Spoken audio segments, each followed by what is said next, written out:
हिमाचल कांग्रेस में लंबे समय से फेरबदल की चर्चा हो रही थी और देर शाम कांग्रेस ने एक बड़ा फेरबदल किया और अब हिमाचल कांग्रेस के अध्यक्ष की जिम्मेदारी दिवंगत वीरभद्र सिंह की धर्मपत्नी प्रतिभा सिंह को दी गई है। और इस समय हमारे साथ बात करने के लिए मौजूद हैं हिमाचल कांग्रेस के पूर्व अध्यक्ष कुलदीप सिंह राठौर। सर, करीब करीब 3 साल तक आप अध्यक्ष रहे। इन 3 सालों में आपने क्या मानते हैं, पार्टी किस स्थिति में थी और आपने कहाँ आज पार्टी को खड़ा किया इन 3 सालों में?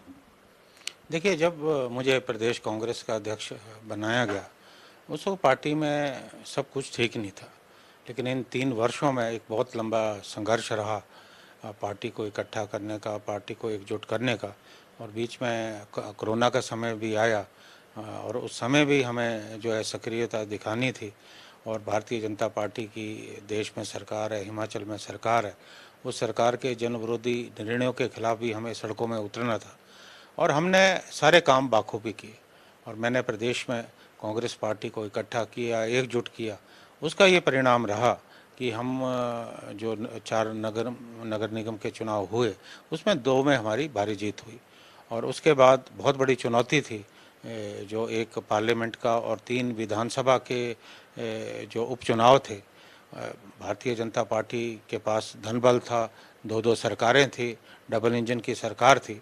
लेकिन हमने अपनी मेहनत से, कार्यकर्ताओं की एकजुटता से हमने चारों की चारों सीटों पे बड़ी विजय हासिल की।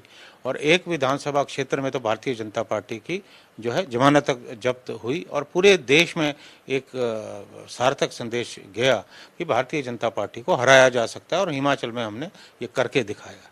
डॉक्टर साहब, जो नियुक्ति पत्र जारी हुआ है उसमें आखिर में आपकी तारीफ की गई है और ये कहा गया है कि जो आपने काम किया इन 3 सालों में वो प्रशंसनीय है, लेकिन बावजूद इसके आपको कोई जिम्मेदारी नहीं दी गई। आप किस तरह देख रहे हैं इसे? देखिए,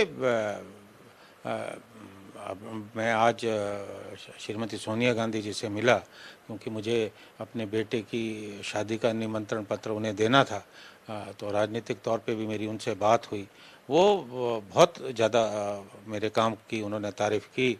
और दिल्ली में जितने भी पार्टी के नेता हैं सब तारीफ़ कर रहे हैं। लेकिन बुनियादी बात ये होती है कि संगठन में कई बार जो है संगठन के हित के लिए परिवर्तन किए जाते हैं। और मुझे लगता है कोई ऐसी परिस्थितियां रही होगी जिसको लेकर पार्टी आलाकमान ने निर्णय लिया। क्योंकि जिन्हें अध्यक्ष बनाया गया वो श्री वीरभद्र सिंह जी की पत्नी है, जो हिमाचल के बहुत बड़े नेता रहे हैं।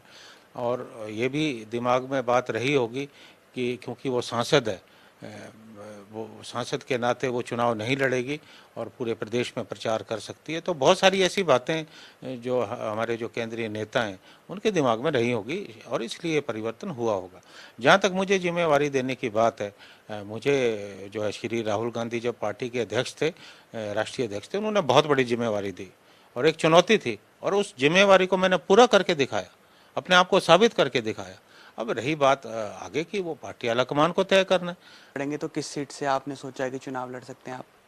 देखिए, अभी बहुत सारा मेरे ऊपर दबाव है क्योंकि मैं ऐसे क्षेत्र से आता हूँ जहाँ हमारी पूर्व में बहुत बड़ी नेता श्रीमती विद्या स्टोक्स रही हैं। और पिछली बार कांग्रेस की वहाँ जमानत जब्त हुई और अभी बहुत ज़्यादा दबाव है मुझ पे। लोग शिमला भी आए हैं और बार बार मुझ पे दबाव डाल रहे हैं कि मैं चुनाव लड़ूं। और अगर पार्टी आलाकमान का फैसला होगा तो मैं निश्चित तौर पे चुनाव लड़ूंगा। कांग्रेस सत्ता में वापसी कर पाएगी? बीजेपी क्योंकि दावा कर रही है कि मिशन रिपीट होने जा रहा है हर हाल में। देखिए, वो तो उस वक्त भी दावा करते थे जब उपचुनाव हो रहे थे कि हम जीतने वाले हैं, तो नहीं जीते ना। अभी भी वो दावा कर रहे हैं। देखिए, हम एकजुट होकर चुनाव लड़ेंगे और मुझे पूरा विश्वास है कि हिमाचल में कांग्रेस पार्टी अपनी जो है सरकार बनाएगी। बात करने के लिए शुक्रिया। धन्यवाद। ये थे हिमाचल कांग्रेस के पूर्व अध्यक्ष कुलदीप सिंह राठौर और साफ तौर पर यह कहना है कि जो इनका 3 साल का कार्यकाल रहा वो निश्चित तौर पर संतोषजनक है और उपचुनाव में इन्होंने एक बड़ा काम किया जिसमें बीजेपी को करारी शिकस्त भी झेलनी पड़ी थी। और साथ ही साथ अब दावा ये भी कर रहे हैं कि हिमाचल में एक बार फिर जो कांग्रेस है वो सत्ता में वापसी भी करेगी। कैमरा पर्सन दीपक चौहान के साथ अंकुश डोभाल, जनता टीवी, दिल्ली।